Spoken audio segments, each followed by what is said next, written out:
I'm Mike Peterson, and welcome to my podcast. What's up, team? My name is Mike Peterson. Welcome to Unlocking Teamwork. I have a question for you. Why are you here? Why are you here on this earth right now? What's your purpose? Why were you put here?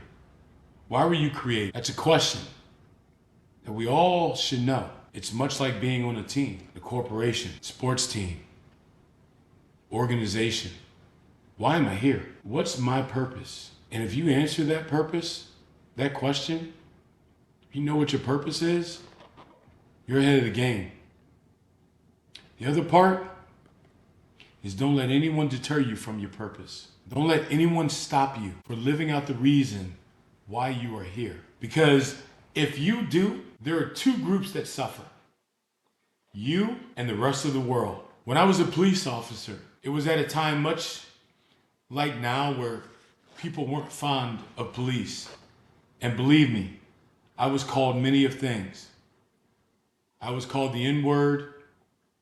I was called an Uncle Tom. I was called a sellout. And I will not lie to you and tell you, man, sometimes those got to me. Sometimes I struggled because here I am putting my life on the line every day for people I don't know and people that don't like me. Knowing that on this very next call, it could be the last breath I take. And yet, people were calling me names.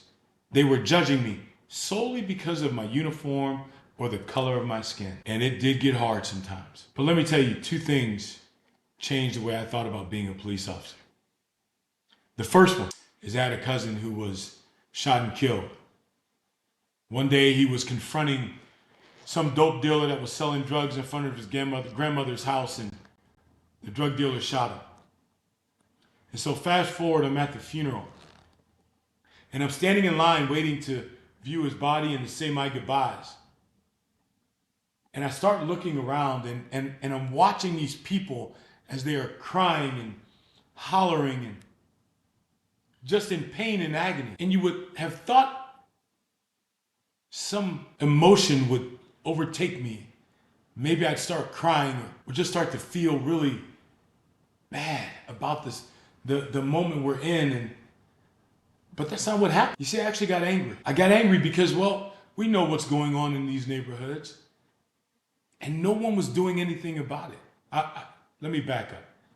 Let me correct that. We should never say no one was doing anything about it, because there were people doing something about it. But the question came, what was I willing to do about it?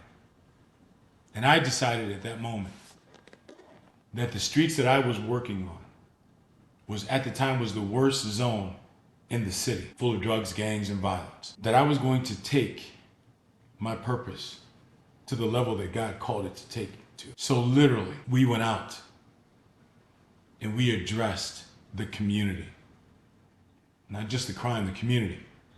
You could find us at any given day in uniform helping someone move furniture in, or stopping and parking our cruisers and playing football with a group of kids.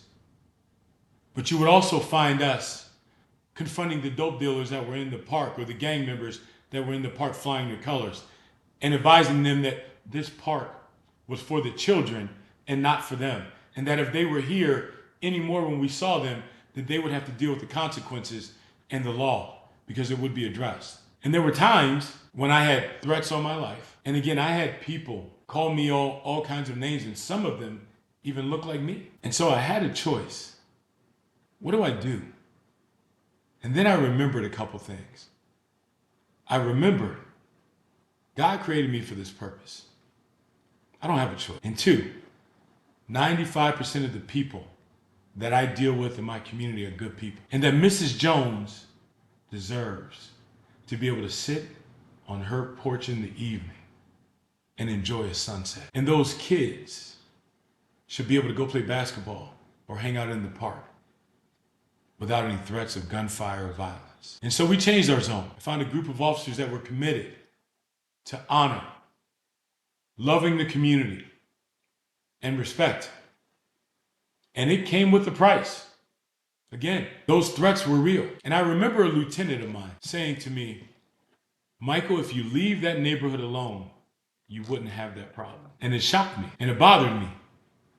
and it wore me down. But then, thank God, on a Saturday afternoon, my partner and I were driving down the street and we see these guys selling drugs, and we hop out of the cars and we chase them, and we lose the one individual. And as we're looking for him, there was this man named Mr. Floyd, older black gentleman. Just had a lot of respect for him. And he actually shined shoes in the courthouse. And I had no idea that Mr. Floyd would walk from the courthouse, and he was in his 70s, walk from the courthouse all the way home, which had to be a mile and a half or so, or not more. So Mr. Floyd is sitting in his yard in a lawn chair. And he calls my partner and I over and he says, "Hey, that gentleman you're looking for is hiding underneath that porch." And sure enough, we go underneath the porch and there he is. We arrest him and we take him to the jail. And I want to come back and thank Mr. Floyd for what he said. And so I walked up to him and I said, "Mr. Floyd, thank you. I truly appreciate it, sir." And he looked at me and he said, "Son, how are you doing?" He said, "Because I hear these things that people are calling you, and yet I see you in the neighborhood actually caring about the people that live here." He said, "How are you doing with all this?" And I said, "Mr. Floyd, I must be honest with you, I'm struggling with it." I said, "Sometimes I just want to throw my hands up and be done." I said, "Mr. Floyd, I could walk away and all these problems will be gone." And he said, "I understand." He said, "But I want to ask you a question." He said, "You have two choices in life.